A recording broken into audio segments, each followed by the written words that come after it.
Guys, मेरा नाम विकास चौहान है। आपका स्वागत है हमारे ब्यूटीफुल चैनल स्टडी जोन पे।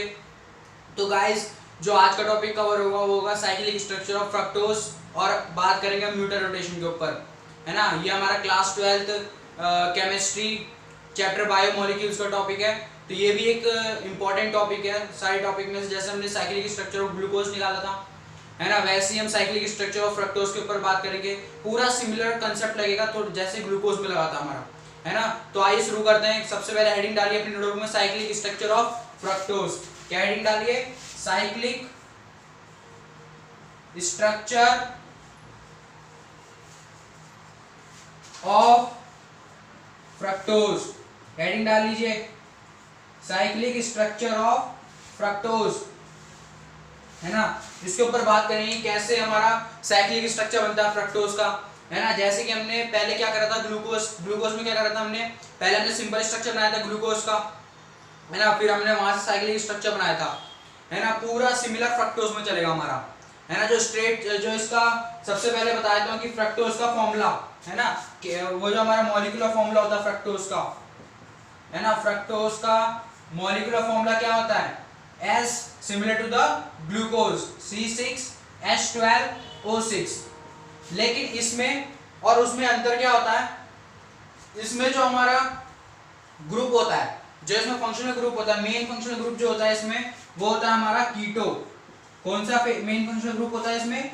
कीटो, है ना। और इसको फ्रक्टोज को अदर नेमिंग भी करते हैं, है ना। देखो, फ्रक्टोज में 6 कार्बन होते हैं, ठीक है। उसमें से एक कार्बन किसका होता है? कीटो का होता है ना। कीटोन ग्रुप का होता है एक कार्बन। तो उन सबको मिला के इसकी नेमिंग क्या होती है? 6 कार्बन की, उसकी नेमिंग होती है कीटो हेक्सोज। क्या नेमिंग होती है? कीटो हेक्सोज, ठीक है। ये नेमिंग पड़ती है ना, कीटो हेक्सोज। तो अब हम इसका क्या बनाने जा रहे हैं? सबसे पहले मैं इसका क्या बनाऊंगा? स्ट्रेट चेन स्ट्रक्चर बनाऊंगा, ठीक है। स्ट्रेट चेन स्ट्रक्चर कैसे बनता है इसका फ्रक्टोज का? फिर हम क्या करेंगे? स्ट्रेट चेन स्ट्रक्चर से साइक्लिक स्ट्रक्चर बनाएंगे फ्रक्टोज का। तो स्ट्रेट चेन स्ट्रक्चर क्या होता है ग्रुप उसका फ्रक्टोज का? ये होता है 1 2 3 4 5 6 कार्बन होते हैं ऐसे लगे हुए। और यहां पर क्या होता है? यहां पर होता है CH2OH होता है यहां पर। और यहां पे क्या होता है? डबल बॉन्ड O, ठीक है। ये क्या हो गया हमारा? कीटो ग्रुप, है ना। फिर यहां से हमारा OH स्टार्ट होता है, OH H OH H OH और H और CH2OH। ये क्या हो गया हमारा? स्ट्रेट चेन स्ट्रक्चर हो गया किसका? ग्लूकोज का, है ना। इसमें पहला और लास्ट कार्बन पे कौन सा ग्रुप होता है? CH2OH, है ना। और ये क्या होता है हमारा? डबल बॉन्ड O, कीटो। इसे क्या कहते हैं? हम कीटो ग्रुप कहते हैं, है ना। इसमें भी हमारे क्या होते हैं? इसमें 1 2 3 4 5 ही फंक्शनल ग्रुप होते हैं। लेकिन इसमें क्या होता है कि एक कीटो ग्रुप, 5 क्या होते हैं? अल्कोहलिक ग्रुप होते हैं, और 6 कार्बन की चेन होती है ना। अब हम क्या करेंगे? जैसे कि हमने ग्लूकोज में करा था, है ना। ग्लूकोज में हमने क्या करा था? याद करो कि हमने नीचे से पहले कार्बन पे हमने कहा था कि ऑक्सीजन के पास लोन पेयर होते हैं, यानी कि इसके पास इलेक्ट्रॉन्स होते हैं, ठीक है। ये क्या करेगा? इसके साथ जाके अटैच्ड होगा, यानी कि ये जो sp2 हाइब्रिडाइज्ड कार्बन होता है, ये इसको किस में कन्वर्ट कर देगा? sp3 हाइब्रिडाइज कर देगा इसको, है ना। और इस पे क्या करेगा? ये ऑक्सीजन जो है इसके साथ जाके क्या करेगा? बॉन्ड बनाएगा। क्या बनाएगा? इसके साथ जाके बॉन्ड बनाएगा, ठीक है। सॉरी, ये वाले कार्बन के साथ जाके बनाएगा बॉन्ड। ये क्या होगा हमारा? दूसरा कार्बन, ये पहला, ये दूसरा, ये तीसरा, ये चौथा, ये पांचवा और ये छठा कार्बन हो गया, है ना। तो क्या करेगा? ये पांचवा कार्बन जाके पांचवें कार्बन के पास क्या है हमारा? फंक्शनल ग्रुप है OH, है ना। इसके पास क्या है? ऑक्सीजन है। तो ये इस कार्बन के साथ जाके क्या करेगा? बॉन्ड बनाएगा, है ना। और इसके साथ जो ऑक्सीजन के साथ बॉन्ड होगा इस कार्बन का, वो टूट जाएगा। और इसके साथ जो हाइड्रोजन होगा ये इसके साथ जाके अटैच हो जाएगा, है ना। तो देखो ऐसे होगा cyclic structure of glucose, sorry fructose, cyclic structure of fructose. तो इसमें क्या होगा? देखो, एक ये सेकंड कार्बन है, ये तीसरा, ये चौथा, ये पांचवा और ये छठा, ठीक है। और यहाँ पे जो हमारा CH2OH है ये यहाँ आ जाएगा। क्या आ जाएगा यहाँ पे? ये CH2OH। और ये जो ऑक्सीजन के साथ बॉन्ड टूटा, ये हाइड्रोजन के साथ अटैच हो जाएगा, तो OH कहाँ जाएगा? यहाँ पे आ जाएगा, ठीक है। और ये क्या करेगा? यहाँ पे जो कार्बन था ये, है ना, इसके साथ क्या करेगा? ये वाला कार्बन बॉन्ड बनाएगा ऑक्सीजन का, यानी कि ये ये बॉन्ड बना लिया इसने, है ना, ये जो बॉन्ड है ये बन गया बॉन्ड इसका, है ना। ऑक्सीजन के साथ क्या कर लेगा, कार्बन कार्बन बॉन्ड बना लेगा और यहाँ पे सिंपल पूरी नेमिंग हो जाएगी, और OH, है ना, यहाँ पे OH H OH H और यहाँ पे H और CH2OH। तो इसे क्या कहते हैं हम, इसे हम कहते हैं साइक्लिक स्ट्रक्चर ऑफ ग्लूकोज। हाँ इसमें sorry cyclic structure of fructose कहते हैं इसे हम, है ना। इसमें क्या ध्यान दोगे तुम, इसमें अगर तुम ध्यान दो तो यहाँ पे हमारी 5 मेंबर्ड रिंग बन रही है यहाँ पर, यानी कि 5 कार्बन की रिंग बन रही है यहाँ पर, और हमारी ग्लूकोज में 6 कार्बन की रिंग बनी थी, लेकिन यहाँ पे कितने की बन रही है, 5 कार्बन की रिंग बन रही है। देखो 1 2 3 4 और ये 5, ऑक्सीजन भी तो अटैच है ना इनके साथ, बॉन्ड बना रहा है, तो क्या है 5 रिंग है ना, 5 रिंग का स्ट्रक्चर है ना, 5 रिंग का साइक्लिक स्ट्रक्चर है ना। तो ये क्या है हमारा, ये होता है साइक्लिक स्ट्रक्चर ऑफ फ्रक्टोज, है ना। अब इसमें भी जैसे कि हमने ग्लूकोज में बात करी थी, 2 फॉर्म ऑफ ग्लूकोज की बात करी थी, हमने अल्फा फॉर्म पढ़ी थी, उसमें बीटा फॉर्म पढ़ी थी, इसमें भी अल्फा बीटा फ्रक्टोज होता है, ठीक है।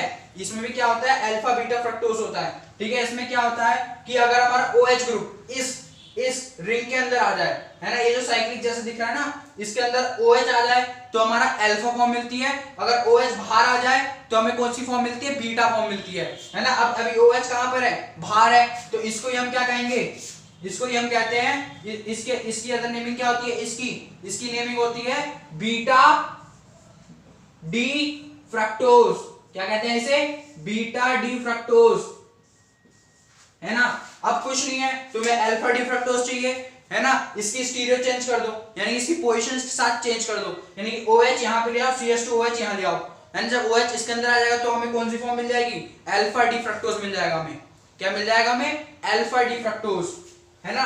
तो अभी हम क्या करते हैं, अभी हमने इसका क्या बनाया, साइक्लिक स्ट्रक्चर बनाया, ठीक है। अब हम इसका क्या कर लेते हैं, अब हम इसका हार्वर्ड स्ट्रक्चर ही बना लेते हैं, है ना। हार्वर्ड स्ट्रक्चर या फिर हम उसको ओवल स्ट्रक्चर भी कहते हैं, है ना, हार्वर्ड स्ट्रक्चर या फिर ओवल स्ट्रक्चर।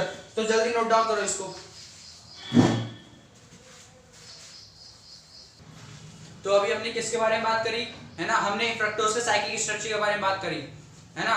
वो हमारा क्या था, एक तरीके से सिंपल साइक्लिक स्ट्रक्चर था, है ना। अब हम किसके बारे में बात करेंगे, हार्वर्ड स्ट्रक्चर, या इसे हम क्या कहते हैं, ओवल स्ट्रक्चर भी कहते हैं, है ना। अभी मैंने अभी बताया था कि फ्रक्टोज में कितने यानी कि कितने रिंग की चेन बनती है, 5, है ना, 5 रिंग मेंबर चेन बनती है उसमें, है ना। तो इसमें भी क्या हो गया, हमारे पास जो ओवल स्ट्रक्चर बनेगा वो 5 का बनेगा, यानी कि देखो ऐसे, यहाँ पे हमारा ये ऑक्सीजन अटैच होगा इसके साथ, ठीक है, और एक ये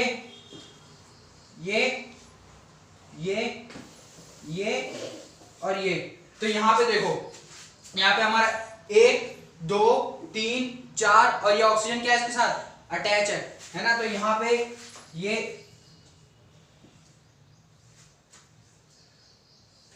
है ना, तो यहाँ पे क्या आएगा, यहाँ पे कार्बन आएंगे हमारे, ये कार्बन 2 3 4 और ये क्या है, ऑक्सीजन से अटैच है ना। ये वाला कौन सा कार्बन है, ये वाला सेकंड कार्बन है, इसे क्या कहेंगे हम, सेकंड कार्बन। ये कौन सा है, थर्ड कार्बन, ये फोर्थ कार्बन, ये कौन सा है, फिफ्थ कार्बन। अब मैं जरा यहाँ पे जो पहले मैं साइक्लिक स्ट्रक्चर बनाया था वो ड्रॉ करता हूँ। हमारा साइक्लिक स्ट्रक्चर कैसे बना था, हमारा ऐसे बना था, 1 2 3, ये 2 3 4 5 6, है ना। यहाँ पे क्या था हमारा, यहाँ पे CH2OH था, ठीक है। यहाँ पे क्या था, यहाँ पे हमारा OH था, ठीक है। और ये इसके साथ अटैच था, ऑक्सीजन बॉन्ड इस कार्बन के साथ बॉन्ड नहीं कर रहा था, है ना। और यहाँ पे क्या था हमारा, सिंपल OH था, H OH H, और यहाँ पे क्या था हमारा H, और यहाँ CH2OH।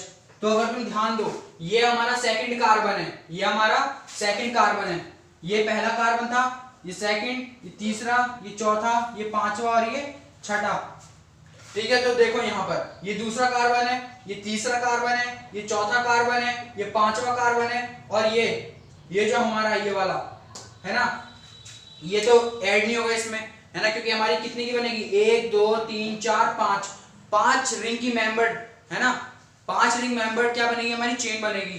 तो 1 2 3 4, तो 2 3 4 5, और यहाँ पे देखो ये पांचवा कार्बन और दूसरा कार्बन ऑक्सीजन के साथ क्या बना रहा है, बॉन्ड बना रहा है। देखो दूसरा कार्बन और पांचवा कार्बन, दूसरा कार्बन और पांचवा कार्बन क्या बना रहा है, ऑक्सीजन के साथ बॉन्ड बना रहा है, दिखा दिया मैंने। दूसरे कार्बन पे अगर हम OH की बात करें, वो कहां पर है हमारा, मैंने पहले क्या बताया था, ग्लूकोज में कैसे हार्ड स्ट्रक्चर बनाते हैं हम।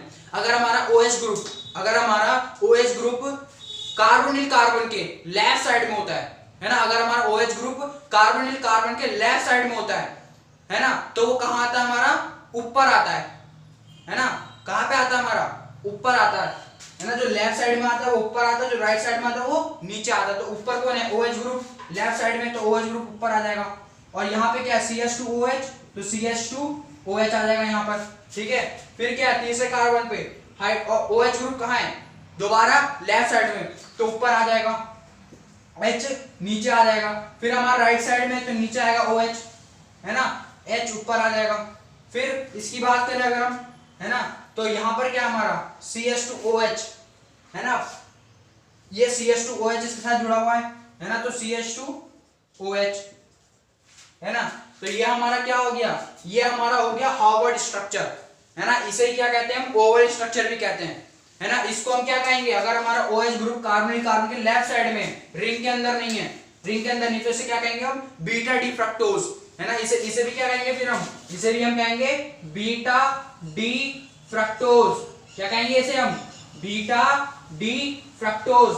अब कुछ नहीं है, अगर तुम्हें अल्फा डी फ्रक्टोज बनाना है तो स्टीरियो चेंज कर दो दोनों की, OH ग्रुप इसके अंदर लिया, CH2OH यहां कर दो, है ना, दोनों की स्टीरियो चेंज कर दो, तो तुम्हें क्या मिल जाएगा, तुम्हें अल्फा डी फ्रक्टोज भी मिल जाएगा आराम से, है ना। तो एक इसका था बीटा डी फ्रक्टोज का था, है ना। तो यहाँ पे हमारा क्या होता है कि यहाँ पे हमने क्या क्या समाप्त कर लिया, हमने क्या खत्म कर लिया, हमने पढ़ लिया साइक्लिक स्ट्रक्चर ऑफ फ्रक्टोज कैसे ड्रॉ करते हैं, है ना। इसके हमने दो फॉर्म भी पढ़ लिए, अल्फा डी फ्रक्टोज और बीटा डी फ्रक्टोज कैसे बनता है ना। अब मैं थोड़ा बहुत फ्रक्टोज के बारे में बता देता हूँ, है ना, कि फ्रक्टोज आखिरकार है क्या, है ना। फ्रक्टोज में हमने पढ़ा कि उसका मॉलिक्यूलर फॉर्मूला C6H12O6 होता है, उसमें कीटो ग्रुप होता है ना। लेकिन फ्रक्टोज के बारे में थोड़ा बहुत और बात करते हैं कि उसमें फ्रक्टोज क्या होता है, हमारा लीवो, है ना, लीवोज होता है ना, यानी कि वो लीवो रोटेटरी होता है फ्रक्टोज, है ना। यानी कि जो PPL लाइट है, प्लेन पोलराइजेशन लाइट को जो फ्रक्टोज होता है वो किस डायरेक्शन में घुमाता है, एंटी क्लॉकवाइज डायरेक्शन में घुमाता है ना। ये भी पढ़ेंगे, है ना। लीवो रोटेटरी होता है फ्रक्टोज, क्या होता है हमारा, लीवो रोटेटरी। और ग्लूकोज क्या होता है, डेक्स्ट्रो रोटेटरी, है ना। इसलिए हम यहाँ पर क्या लगाते हैं, जब भी हम यूज करेंगे, जैसे कि हम उसमें हमने स्ट्रेट चेन स्ट्रक्चर बनाया था फ्रक्टोज का, तो मैंने बताया था वहां पे डी फ्रक्टोज, है ना, कि ये डी फ्रक्टोज का है स्ट्रक्चर, तो उससे पहले क्या लगेगा, निगेटिव लगेगा। इसका मतलब क्या है, ये लीवो रोटेटरी होता है। क्या होता है, ये लीवो रोटेटरी होता है ना। क्या होता है, ये लीवो रोटेटरी होता है। और ये डीएल नेमिंग कब पड़ती है, डीएल नेमिंग जब पड़ती है जब कार्बन चेन 6 या 6 से ज्यादा हो, है ना। इसमें क्या है, 6 कार्बन है, इसलिए हमने डीएल नेमिंग करी, है ना। और डी नेमिंग क्यों पड़ी, डी नेमिंग इसलिए पड़ी क्योंकि नीचे से पहले कार्बन पे OH ग्रुप कहां है हमारा, लेफ्ट साइड में, यहाँ पर सॉरी OH ग्रुप कहां है हमारा, राइट साइड में। यहाँ पे OH था ना पहले स्ट्रेट चेन स्ट्रक्चर में, OH कहां था हमारा, राइट साइड में, तो इससे हमने डी नेमिंग करी। एल नेमिंग कब पड़ती है, जब नीचे से सेकंड कार्बन जब OH ग्रुप हमारा लेफ्ट साइड में होता है ना। OH ग्रुप जब हमारा लेफ्ट साइड में होता है तो कौन सी नेमिंग पड़ती है, एल नेमिंग पड़ती है ना। तो ये हमने सीख ली, डीएल नेमिंग भी सीख ली इसकी फ्रक्टोज की, है ना। फ्रक्टोज हमारा क्या होता है, फ्रक्टोज का हमारा क्या होता है, कीटो हेक्सोज होता है, कीटो ग्रुप होता है ना। ये सारा कंसेप्ट है इसमें। अब हम क्या पढ़ेंगे, अब हम पढ़ेंगे म्यूटो रोटेशन। क्या पढ़ेंगे, म्यूटा रोटेशन। बहुत प्यारा कंसेप्ट है म्यूटा रोटेशन, ध्यान से समझना इसको, है ना। म्यूटा रोटेशन ये हमारा बोर्ड में भी हेल्प करेगा, है ना। बोर्ड अगर हम बोर्ड पॉइंट ऑफ व्यू से बात करें तो बहुत इंपॉर्टेंट टॉपिक है म्यूटा रोटेशन भी, है ना। उसमें हम क्या बात करेंगे, जो हमने बात करी थी अल्फा डी ग्लूकोज की और बीटा डी ग्लूकोज की, सारी बात वहीं पे हो रही है म्यूटा रोटेशन में, है ना। इसको अभी अपनी नोट में उतारो, ठीक है। फिर मैं क्या बताता हूँ, फिर मैं म्यूटा रोटेशन बताता हूँ, नोट डाउन। तो अब हम किसके बारे में बात करेंगे, अब हम बात करेंगे म्यूटा रोटेशन के ऊपर, है ना। म्यूटा रोटेशन होता है क्या हमारा, जैसे कि मैं अगर उसके बारे में बात करें, अगर हम ग्लूकोज के बारे में, तो हमने उसमें दो फॉर्म पढ़ी थी ग्लूकोज की। कौन कौन सी फॉर्म पढ़ी थी? अल्फा डी ग्लूकोज पढ़ा था हमने, और क्या पढ़ा था? Beta D glucose. अगर मैं उसका स्ट्रक्चर बनाऊं अल्फा डी ग्लूकोज का, तो कैसे बनाया था हमने अल्फा डी ग्लूकोज का? अगर हम स्ट्रेट चेन स्ट्रक्चर की बात करें तो कैसे होता था? 1 2 3 4 5 6, ठीक है। हमारा OH ग्रुप राइट साइड में आया था तो अल्फा बन जाता है ना। और यहाँ पे क्या था हमारा? यहाँ पर H बच गया था हमारा, है ना। ये कार्बन इस कार्बन के साथ बॉन्ड बनाएगा, है ना। और यहाँ पे क्या होता था हमारा? OH H OH H OH H H CH2 OH, है ना। यहाँ पे हमारा क्या है? ये हमारा कौन सा स्ट्रक्चर था? यही तो था हमारा अल्फा डी ग्लूकोज, क्योंकि OH कहाँ है? इसके अंदर है। तो इसे हम क्या कहते थे? अल्फा डी ग्लूकोज, ठीक है। और अगर हम बीटा डी ग्लूकोज की बात करें तो बीटा डी ग्लूकोज हमारे में OH यहाँ पे कर दो, H यहाँ कर दो, बीटा डी ग्लूकोज मिल जाएगा तुम्हें, है ना। तो मेरा कंसेप्ट क्या है म्यूटर रोटेशन के अंदर? कि ये है कि म्यूटर रोटेशन में होता क्या है। सबसे पहले ये समझो कि जो अल्फा डी ग्लूकोज होता है और बीटा डी ग्लूकोज होता है, तो मैंने पिछले लेक्चर में क्या बताया था? मैंने पिछले लेक्चर में ये बताया था कि जो अल्फा डी ग्लूकोज होता है और बीटा डी ग्लूकोज फॉर्म्स जो होती हैं ग्लूकोज की, वो इंटर कन्वर्टिबल फॉर्म्स होती हैं। बताया था मैंने कि दोनों फॉर्म क्या होती है? इंटर कन्वर्टिबल, यानी कि अल्फा से बीटा पाया जा सकता है, बीटा से अल्फा पाया जा सकता है ना। तो इसमें यही बात होगी, है ना। और मैं एक चीज और ये बता दूं कि मान लो किसी सॉल्यूशन में हमारे पास अल्फा डी ग्लूकोज है, किसी सॉल्यूशन में हमारे पास क्या है? अल्फा डी ग्लूकोज है, ठीक है। और एक सॉल्यूशन में, अलग सॉल्यूशन में ये क्या हमारे पास? बीटा डी ग्लूकोज, ठीक है। अगर तुम अल्फा डी ग्लूकोज सॉल्यूशन से पीपीएल लाइट पास करवाओगे, ध्यान रखना। और हाँ, अल्फा डी ग्लूकोज और beta D glucose optically active होते हैं। ऑप्टिकली एक्टिव का मतलब बताया था मैंने। ऑप्टिकली एक्टिव का मतलब क्या होता है? ऑप्टिकली एक्टिव का मतलब होता है कि वो पीपीएल लाइट को रोटेट कर सकते हैं, है ना। यानी कि वो पीपीएल लाइट को क्या कर सकते हैं? रोटेट कर सकते हैं, है ना, किसी भी डायरेक्शन में, एंटी क्लॉकवाइज या फिर क्लॉकवाइज डायरेक्शन में, है ना। जो पीपीएल लाइट को क्या कर दे? रोटेट करवा दे किसी एंगल पे, है ना, वो ऑप्टिकली एक्टिव होते हैं। क्या? दोबारा सुनो, ऑप्टिकली एक्टिव क्या होते हैं? जो पीपीएल लाइट को रोटेट करवा दें, है ना, यानी कि उसकी डायरेक्शन चेंज करवा के, है ना, उसको रोटेट करवा दें पीपीएल लाइट को, है ना। तो इसमें हम क्या बात करेंगे? अल्फा डी ग्लूकोज और बीटा डी ग्लूकोज क्या होते हैं? ऑप्टिकली एक्टिव होते हैं, ठीक है। तो अगर तुम अल्फा डी ग्लूकोज का सॉल्यूशन लो और उसमें से पीपीएल लाइट पास करवाओ, as we know that alpha D glucose is optically active, है ना, वो ऑप्टिकली एक्टिव होता है। तो क्या करेगा? वो पीपीएल लाइट को रोटेट करवाएगा, इसका मतलब, है ना। तो नोट डाउन करो, इंपॉर्टेंट चीज है, नोट डाउन करो कि जब हम सॉल्यूशन लेते हैं किसका? अल्फा डी ग्लूकोज का। मैंने क्या लिया सॉल्यूशन? अभी केवल अल्फा डी ग्लूकोज का लिया मैंने सॉल्यूशन। किसका लिया? अल्फा डी ग्लूकोज का। तो जब मैं इसमें से पीपीएल लाइट पास करवाऊंगा, क्या करवाऊंगा? पीपीएल लाइट जब मैं इसमें से पास करवाऊंगा, तो ये कितने एंगल पे इसको रोटेट कर देगा? ये इसको कितने एंगल पे रोटेट करवा देगा पीपीएल लाइट को? ये करवा देगा 112 डिग्री। कितने पे करवाता है? सॉरी, कितने एंगल पे करवाता है ये? 112.2 डिग्री, ऐसे कुछ होता है एंगल, है ना। 112.2 डिग्री एंगल पे इसको क्या करवाता है? रोटेट करवाता है अल्फा डी ग्लूकोज, है ना। अगर हमने अल्फा डी ग्लूकोज का सॉल्यूशन लिया, ठीक है, उसमें से हमने पीपीएल लाइट पास करवाई और हमें पता है वो ऑप्टिकली एक्टिव होता है, तो वो क्या करेगा? पीपीएल लाइट को रोटेट करवा देगा किस डायरेक्शन में? यानी कितने एंगल पे? 112.2 डिग्री एंगल पे रोटेट करवा देगा उसको, है ना। और अगर हम बीटा डी ग्लूकोज का सॉल्यूशन लें, ठीक है, ध्यान रखना, अब मैं क्या ले रहा हूं? बीटा डी ग्लूकोज का सॉल्यूशन ले रहा हूं। बीटा डी ग्लूकोज का सॉल्यूशन लिया मैंने, ठीक है। अब मैंने क्या करवाया? इसमें से पीपीएल लाइट पास करवाई। इसमें से क्या करा मैंने? पीपीएल लाइट पास करवाई। तो क्या होगा कि पीपीएल लाइट जब मैं इसमें पास करवाऊंगा, तो क्या करेगा? बीटा डी ग्लूकोज इसको 18.2 डिग्री, ऐसी कुछ आई थी, 18.2 डिग्री एंगल पे इसको रोटेट करवा देगा, ठीक है। ये डाटा मैं ऐसे ले रहा हूं, ठीक है, मुझे कंफर्म नहीं है, ये आई थिंक 18.2 है, 112.2 डिग्री पे एंगल पे करवाता है रोटेट, और बीटा डी ग्लूकोज 18.2 डिग्री पे एंगल पे रोटेट करवाता है पीपीएल लाइट को, है ना। तो अब मैंने क्या करा? एक सॉल्यूशन लिया, ठीक है, जिसमें अल्फा डी ग्लूकोज भी है, बीटा डी ग्लूकोज भी है ना, यानी कि अल्फा से बीटा बन रहा है है ना, मैंने एक सॉल्यूशन लिया अल्फा डी ग्लूकोज का, उसमें क्या हो रहा है कि अल्फा से बीटा डी ग्लूकोज बन रहा है। ठीक है, जब अल्फा से बीटा डी ग्लूकोज बनता है, ठीक है, जब अल्फा से बीटा डी ग्लूकोज बन रहा है, तो अगर मैं उसमें पीपीएल लाइट पास करवाऊंगा तो ये ऐसा नहीं है कि वो 112 डिग्री पे ही घूमेगा, ऐसा नहीं कि वो 112.2 डिग्री पे ही घुमाएगा उसको पीपीएल लाइट को ना।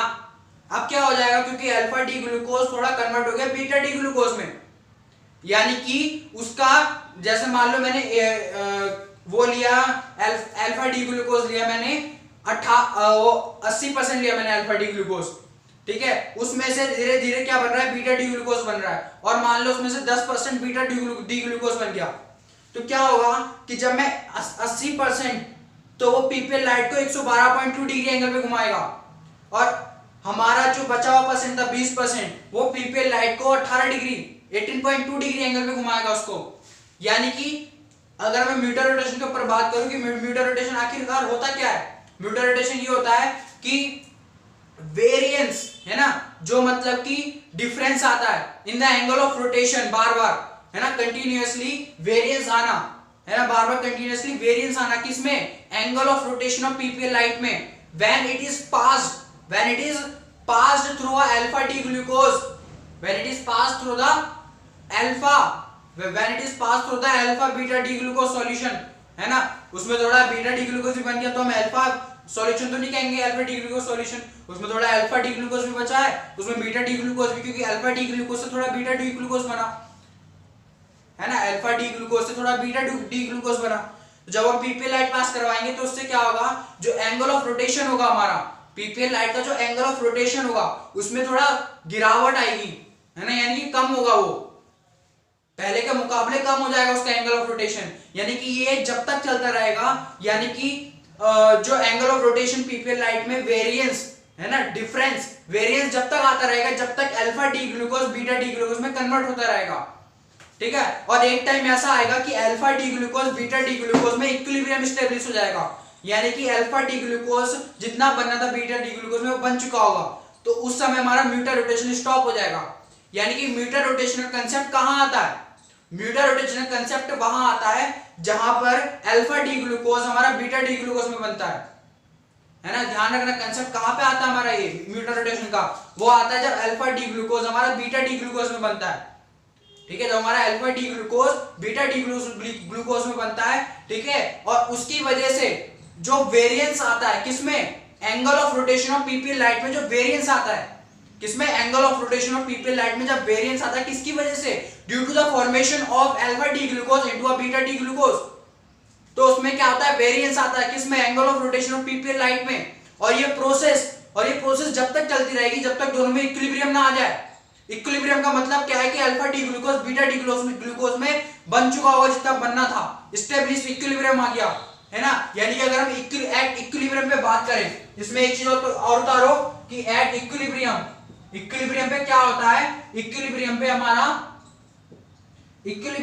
क्या होता है, एट इक्विलिब्रियम जो म्यूटर रोटेशन होता है, यानी कि जो एंगल ऑफ रोटेशन होता है पीपीएल लाइट का वो कितना होता है, ध्यान से उतारना, 52.6 डिग्री 6 डिग्री एंगल पे घुमाता है उसको, 52.6 डिग्री एंगल पे घुमाता है किसको, पीपीएल लाइट को एट इक्विलिब्रियम, ठीक है। म्यूटर रोटेशन की डेफिनेशन उतारो, म्यूटर रोटेशन क्या होता है, यानी कि स्पेसिफिक रोटेशन होता है एक तरीके का, ये है ना, क्या होता है, स्पेसिफिक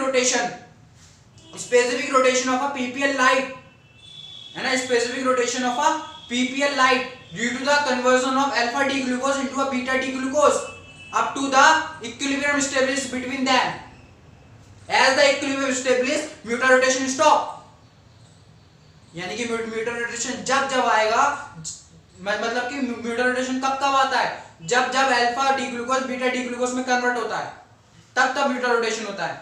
म्यूटर रोटेशन होता है क्या है, जरा सी थ्योरी है बस। म्यूटर रोटेशन में होता है क्या, वेरिएंस आता है उसमें angle of rotation of PPL light में, सिंपल सा उतार लो कंसेप्ट, है ना, क्या आता है, variance of PPL light, angle of rotation, है ना, जो उसका एंगल ऑफ रोटेशन होगा पीपीएल लाइट का उसमें वेरिएंस आ जाएगा, किसकी वजह से, due to the formation of alpha D glucose into beta D glucose, है ना, क्या आता है, उसकी वजह से क्या हो जाता है, वेरिएंस आ जाता है angle of rotation of PPL light में।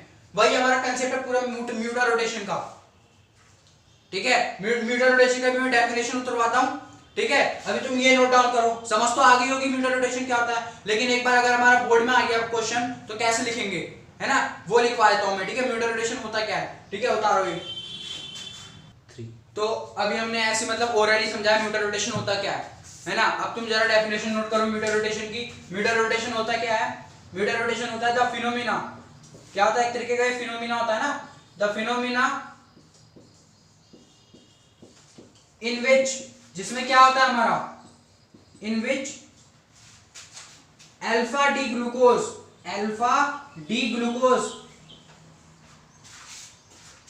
Converts into beta D glucose,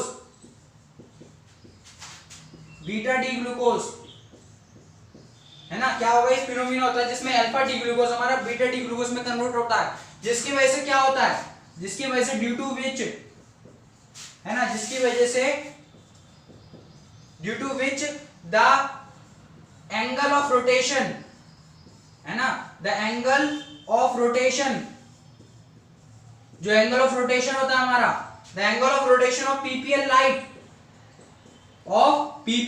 plane polarization light changes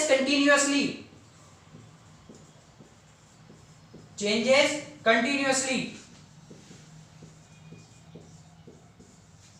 है ना। जब तक होगा, कब तक होगा, up to the equilibrium established, जब तक कि इक्विलिब्रियम स्टेब्लिश ना हो जाए, है ना, इक्विलिब्रियम, जब तक इक्विलिब्रियम स्टेब्लिश ना हो जाए, up to the equilibrium establish, है ना। इसी फिनोमिना को हम क्या कहते हैं, म्यूचुअल रोटेशन कहते हैं, है ना। तुम बस जरा सा कंसेप्ट लेके चलो म्यूचुअल रोटेशन का। म्यूचुअल रोटेशन का मतलब क्या होता है, जो एंगल ऑफ रोटेशन में वेरिएंस आता है ऑफ पीपीएल लाइट, जब हम angle of rotation of PPL light में वेरिएंस आता है उसको म्यूचुअल रोटेशन कहते हैं। और ये वो किसकी वजह से आता है, अल्फा डी ग्लूकोज जब बीटा डी ग्लूकोज में कन्वर्ट होता है ना।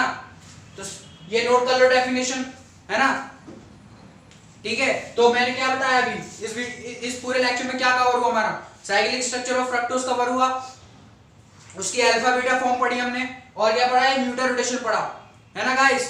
तो गाइस इस लेक्चर को यहीं पे एंड करते हैं, ठीक है। हम आपको अगले लेक्चर में मिलेंगे विद न्यू कंसेप्ट, है ना, न्यू कंसेप्ट के साथ। उसमें हम क्या पढ़ेंगे, उसमें हम पढ़ेंगे केमिकल रिएक्शन ऑफ ग्लूकोज, है ना, कुछ रिएक्शंस होती है केमिकल रिएक्शन जो फॉलो करता है ग्लूकोज, और फ्रक्टोज की पढ़ेंगे आने वाली वीडियोस में, है ना। तो इसको नोट डाउन कर लो, ठीक है गाइस।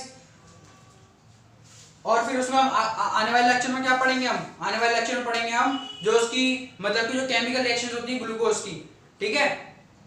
जब तक पढ़ते रहिए, हेल्दी रहिए, है ना गाइस, कीप लर्निंग, ठीक है। Thank you guys.